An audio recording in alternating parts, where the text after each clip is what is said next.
అయోధ్యలో సక్సెస్ అయినటువంటి భారతీయ జనతా పార్టీని దెబ్బ కొట్టాలంటే భవిష్యత్తులో ప్రార్థనా స్థలాలకు సంబంధించినటువంటి ప్రాంతాలు, హిందువుల పవిత్ర ప్రార్థనా స్థలాల ప్లేసెస్లో ముస్లింలు ఎక్కువగా ఉండే విధమైనటువంటి ఏర్పాట్లకి ఇప్పుడు కొన్ని శక్తులు ప్రయత్నిస్తున్నాయి. తద్వారా ఆ ప్రాంతంలో రేపొద్దున ప్రజాప్రతినిధులుగా వాళ్లే గెలిచేటటువంటి ఏర్పాటుని వ్యూహాత్మకంగా చేసుకొస్తున్నారు.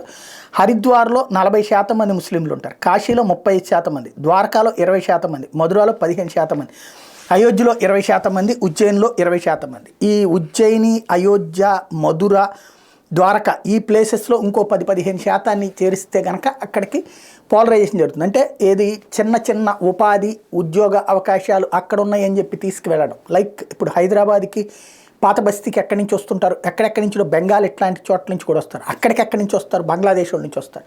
విదేశాల నుండి ఈ దేశంలోకి చొరబడ్డటువంటి వాళ్ళని క్రమంగా ఈ ప్రదేశాలకు తీసుకొచ్చి అక్కడ సెటిల్ చేస్తే వాళ్ళకి అక్కడ ఓటు హక్కు కల్పిస్తే నిదానంగా అక్కడ ఆధిపత్యం చెలాయించవచ్చు అనేటువంటి ఒక వ్యూహాత్మకమైనటువంటి అడుగుల్ని పిఎఫ్ఐ, ఎస్డిపిఐ లాంటి సంస్థలు వ్యూహాత్మకంగా ప్రారంభించినాయి. ఏ మేరకు సక్సెస్ అవుతారో చూడాలి.